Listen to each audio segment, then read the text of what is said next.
എന്തിനായി വിളിച്ചു പറയുന്നത്?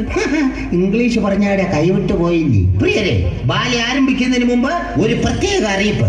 ഈ ബാലയുടെ അവസാനം ബാലയെ ആസ്പദമാക്കി ഞങ്ങൾ നിങ്ങളോട് 3 ചോദ്യങ്ങൾ ചോദിക്കും. ആ 3 ചോദ്യങ്ങൾക്ക് കൃത്യമായി ഉത്തരം നൽകുന്നവർക്ക് ഞങ്ങളുടെ സമിതിയുടെ ലൈറ്റ്, കർട്ടൻ, തട്ടി എന്നിവ ട്രൂപ്പിന്റെ വണ്ടി കിടക്കുന്ന സ്ഥലം വരെ ചുമക്കുവാനുള്ള സുവർണാവസരം നൽകുന്നതായിരിക്കും. ഈ ബാലയിൽ അണിനിരക്കുന്നവർ സർവശ്രീ ഞാൻ, എന്റെ ആളിയൻ, ആളിയൻ ജാനിയൻ, ലവൻ, ലവൻ, ദോണ്ട് ലവൻ. നീ ഉണ്ടടാ? ഉണ്ട്. അവനും ഉണ്ട്. പ്രിയമുള്ളവരെ, ഞങ്ങളുടെ ബാലയെ കുറിച്ചുള്ള നേരിട്ടുള്ള അന്വേഷണങ്ങൾക്കും ബുക്കിങ്ങിനും സെക്രട്ടറി നീ എന്ത് ചെയ്യാൻ പോണു? അഡ്രസ് വിളിച്ചു പറയാൻ പോകുന്നു. ഇനി അതും കൂടെ അവർക്ക് അറിയാവുള്ളൂ. അത് അറിഞ്ഞിട്ട് വേണം വണ്ടി വിളിച്ച് വീട്ടിൽ വന്ന് അടിയാലേ. അല്ല, അത് ശരിയാണ്. ഞാൻ ഇപ്പൊ എന്തായാലും പറഞ്ഞു തുടങ്ങിയില്ലേ. ഇനി ഒരു കാര്യം ചെയ്യും, അഡ്ജസ്റ്റ് ചെയ്ത് മനസ്സിലാവാത്ത ഭാഷയിൽ എന്തെങ്കിലും പറഞ്ഞിട്ട് പോകും. സെക്രട്ടറി നാമ മാർച്ചുമച്ചുള്ള പുന്താവട ചോള പ്രാത ഫോൾ പൂച്ച താള അന്ന അന്ന മതി മതി, ഇനി ചടാപ്പണ്ട. നീ നാക്ക് പിടിക്കൂലെന്ന് ജനം കരുതി കാണും കേട്ടാ. ഒരു സന്തോഷ വാർത്ത. വരുന്ന ജൂൺ ആദ്യവാരം മുതൽ നമ്മുടെ സമിതി പിരിച്ചുവിടുന്നതായിരിക്കും. ബാലെ ആരംഭിക്കുന്നു. അനുഗ്രഹിച്ചാലും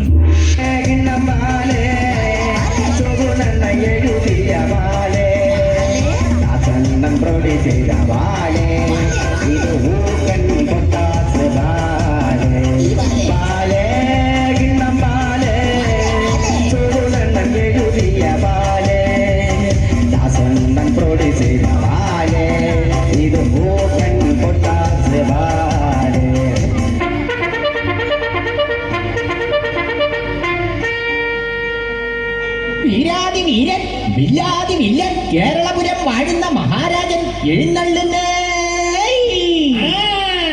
എന്ന് പറഞ്ഞിട്ട് രാജാവ് വന്നോ മന്ത്രി?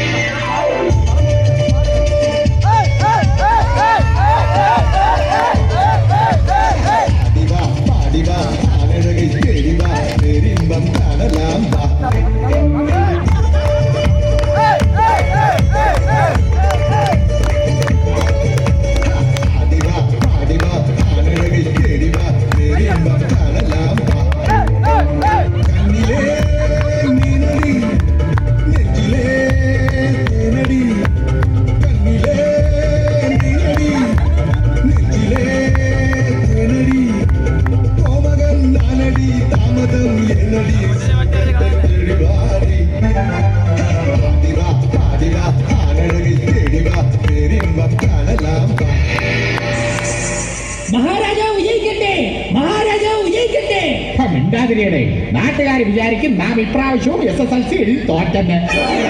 വിളിക്ക്. ശരി. മഹാരാജാവിന് പൂച്ചയുണ്ട്, മഹാരാജാവിന് പൂച്ചയുണ്ട്. എടാ വൃത്തികെട്ടവനെ, മഹാരാജാവിന് പൂച്ചയുണ്ട് പൂച്ചയുണ്ട് എന്ന് വിളിക്കാതെ മഹാരാജാവിന് വല്ല കടുവയുണ്ടെന്നോ പുലി ഉണ്ടെന്നോ വിളിക്ക്. മഹാരാജാവ് വന്നാട്ടെ. വന്നാട്ടെ. നിന്നാട്ടെ. ശരി, നിന്നാട്ടെ. മതിയോ? നിങ്ങൾ ഇവിടെ ഇങ്ങനെ ആട്ടിക്കൊണ്ട് നിന്നോ? ശരി, ആട്ടൽ നാം നിർത്തി. ആരവിടെ? പെരുമ്പറ മുഴങ്ങട്ടെ. നിങ്ങളുടെ എന്തൊന്ന് ഗുരുവാ? വേണമെങ്കിൽ എടുത്ത് അടിക്കുക അങ്ങോട്ട്. ഇന്നും നാം തന്നെ അടിക്കണം. രാജൻ, ഞാനും അമ്പലത്തിൽ പോയി. ഇതാ പ്രസാദം. ആർക്കാണ്? അവിടത്തേക്ക്. എവിടെ തേക്കാൻ? ഇവിടെ ഒന്നും തേക്കാൻ പറ്റൂല. ഇവിടെയൊക്കെ പെയിന്റ് അടിച്ച് വൃത്തിയാക്കിയിട്ടിരിക്കുന്നത് കണ്ടില്ലേ? അതല്ല, അങ്ങേക്ക്. എന്തേക്ക്? അവിടുന്ന്. എവിടെ? അങ്ങയോട്. ശരി. എന്താ ഓടിയത്? മതിയോ? ഞാനിവിടെ വന്നിട്ടുമില്ല, ഒന്നും പറഞ്ഞിട്ടുമില്ല. ഞാൻ എന്റെ ഉയിര് കൊണ്ട് പോണേ. ആരവിടെ? ഞാനാണ് രാജൻ. നീയാണോ രാജൻ? അപ്പൊ ഞാൻ എന്തിനാണ് ഇവിടുത്തെ പിച്ചക്കാരനാ? അതല്ല രാജൻ. അതല്ല രാജൻ. അങ്ങനല്ല രാജൻ. പിന്നെ എങ്ങനെയാണ് രാജൻ? നിനക്കെന്താ കുഴപ്പം? ഒരു കുഴപ്പമില്ല. പിന്നെ പറയുന്നവരേക്കുന്നു കേൾക്കാവോ? കേൾക്കാടെ. നാം ഒരു രാജാവല്ലേ, ഒന്ന് അഡ്ജസ്റ്റ് ചെയ്ത് താ. നീ കൂടെ കാണില്ലേ? ശരി, പേടിപ്പിക്കാതെ കാര്യം പറ. അയൽരാജ്യത്തെ രാജപ്പൻ രാജാവ് നമ്മെ ആക്രമിക്കാൻ വരുന്നെന്ന്. അവനെന്താ ആക്രി പറക്കം തുടങ്ങിയ? അതല്ലോ, യുദ്ധത്തിന് വരുന്നെന്ന്. യുദ്ധമോ? ഇന്ന് ശനിയാഴ്ചയല്ലേ? അമ്മ വഴക്ക് പറയും. നാളെ വരാൻ പറ. രാജാവ് ഇങ്ങനെ പേടിച്ചാലോ? പേടിയോ? നമുക്ക് അങ്ങനെ ഒന്നുമില്ല. നമ്മെ പോലൊരു ധൈര്യശാലി വേറെ ഇല്ല. അവനെക്കാരും എന്റെ കയ്യിൽ വന്ന് കയറിയാലുണ്ടല്ലോ, ചവിട്ടുക ഇതുപോലെ കൊന്നു കളയുന്ന. രാജാവ് നീ ആരാ?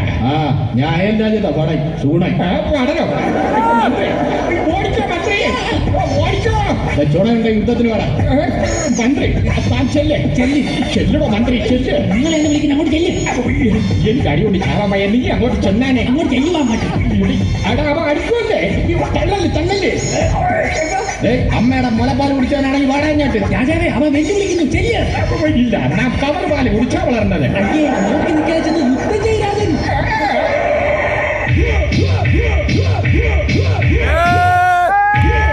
അല്ല പിന്നെ ദേഷ്യം വരൂലേ? എത്രയെന്ന് പറഞ്ഞാ നാം ക്ഷമിക്കുന്നത്? പിന്നെ അവന്റെ കയ്യിൽ നിന്ന് അടിമൊത്തം മേടിച്ച് കൂട്ടിയിട്ട് പാചകം അടിക്കാതെ രാജൻ. മന്ത്രി നമ്മുടെ മനസ്സൊന്ന് തണുപ്പിക്കുവാൻ കൊട്ടാരം നർത്തകിമാരോട് വന്ന് അഴിഞ്ഞാടാ പറയൂ. അയ്യോ കൊട്ടാര നർത്തകിമാരെല്ലാം പിണങ്ങിപ്പോയി. അതെന്താ കാരണം? അങ്ങയുടെ വലിയാ കാരണം. നാം സിഗരറ്റ് വലിക്കുന്നത് കൊണ്ട് കൊട്ടാരം നർത്തകിമാർക്ക് എന്താ ശല്യം? സിഗരറ്റ് വലിയല്ല, പിന്നെ അവരുടെ കയ്യിലും കാലിലും പിടിച്ചിട്ട് വലിക്കുന്ന വലിയ. ആ വലി. ഇനിയിപ്പോ നാം എന്ത് ചെയ്യും മന്ത്രി? ഒരു വഴിയുണ്ട് രാജൻ. എന്താണത്? യുവജനോത്സവത്തിന് നാടോടി നൃത്തത്തിൽ ഫസ്റ്റ് പ്രൈസ് മേടിച്ച കുട്ടി വന്ന് നിൽപ്പുണ്ട്. ശരി, നാടോടി നൃത്തമെങ്കിൽ നാടോടി നൃത്തം. നമ്മുടെ മനസ്സൊന്ന് തണുത്താൽ മതിയായിരുന്നു.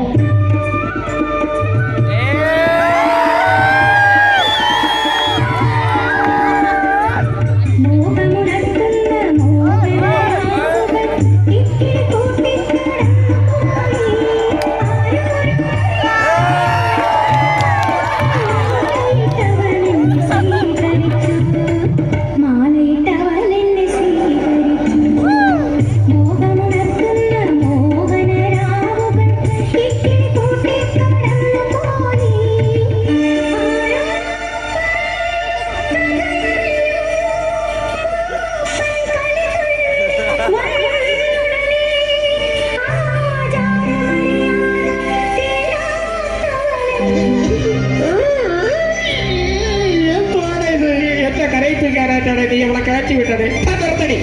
പോടി അങ്ങത്തെ. എന്താണ് കിടന്ന് വിളിച്ചു കൂടുന്നത്? രാജൻ, രാവിലെ മുതൽ കൊട്ടാരത്തിന് പുറത്ത് ഒരാൾ വന്ന് കൈ കെട്ടി നോക്കി നിൽക്കുന്നു. ചോദിച്ചിട്ട് ഒരക്ഷരവും മിണ്ടുന്നില്ല. അതേതക്ഷരമാണ്? അയ്യോ അതല്ല, ഒന്നും പറയുന്നില്ലെന്ന്. എന്താ? ഉടൻ തന്നെ അയാളെ നമ്മുടെ മുമ്പിലിട്ട് കത്തിക്കൂ. എന്തോന്ന്? അല്ല എത്തിക്കാൻ. എന്തിനാണോ രാവിലെ മുതൽ കൊട്ടാരത്തിന് മുന്നിൽ വന്ന് കൈയും കെട്ടി നോക്കി നിൽക്കുന്നത്? അത് പിന്നെ രാജൻ ഇന്നലെ അങ്ങയുടെ പടന്മാരന്റെ വീട്ടിൽ വന്നിരുന്നു. എന്തിനെ? രാവിലെ തന്നെ കൊട്ടാരത്തിലെത്തി കരം കെട്ടണമെന്ന് താക്കിയിരുന്നു. അതുകൊണ്ടാണ് രാജൻ ഞാൻ രാവിലെ തന്നെ കൊട്ടാരത്തിലെത്തി എന്റെ ഈ കരവും കെട്ടി നോക്കിയിരുന്നത്. സമയം കഴിഞ്ഞെങ്കിൽ ഞാൻ പൊയ്ക്കോട്ടെ. ആരവിടെ ഈ വിവരദോഷിയെ പിടിച്ച് പുറത്താക്കൂ. രാജൻ, കൊട്ടാരത്തിൽ പുതിയതായി ചാർജ് എടുത്ത തോഴി വരുന്നുണ്ട്.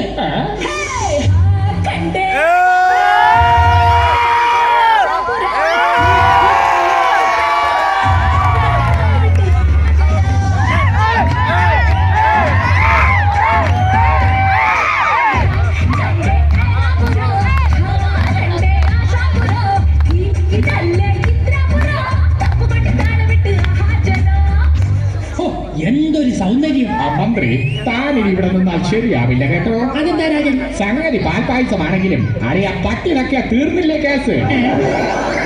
കേറിപ്പോ. ശരി. ഹായ് രാജൻ.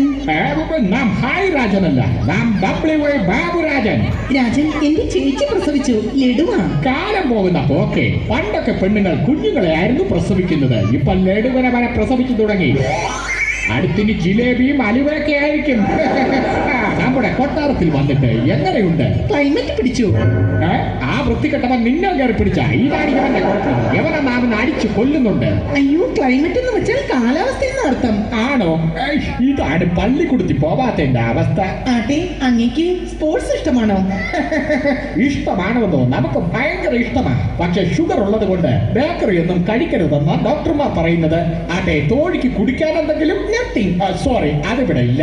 വേണമെങ്കിൽ വീഞ്ഞെടുക്കാം. ആരവിടെ? വീഞ്ഞു കൊണ്ടുവരോ? എന്തോന്നേ? വീഞ്ഞു കൊണ്ടുവരോ? വീഞ്ഞ കൂച്ചു കഞ്ഞിവെള്ളം വേണോടാ? പണം എടുത്ത് കുടിച്ചോണ്ട് പോടാൻ മാറിയായിരിക്കാം. നീ പോ, നിന്റെ അടുത്ത് ഞാൻ ഒന്നും ചോദിച്ചില്ല. നീ എന്നെ അടിക്കണ്ട. അപ്പൊ അവന്റെ ഒരു വീഞ്ഞ്. കൊച്ചു പിള്ളേര് തമാശക്ക് പറഞ്ഞത്. അല്ലടാ, ഞാൻ ഇവിടെ എവളെടുത്ത് തമാശ തന്നെ. നീ പൊക്കോ. അയ്യോ രാജൻ, അങ്ങ് ഇത്രയും അടുത്തു നിന്ന് സംസാരിക്കുമ്പോൾ എനിക്ക് കുളിര് പോരുന്നു. നേരാണോ തോഴി? പിന്നെ തുപ്പല് തെറിച്ചാൽ പിന്നെ ആർക്കാ കുളിര് പോരാത്തത്? തോഴി, നിന്നെ കണ്ട മാത്രം തന്നെ നമുക്ക് വളരെ ഇഷ്ടമായി. കാര്യങ്ങൾ കൈവിട്ട് പോയെന്നാ തോന്നുന്നു.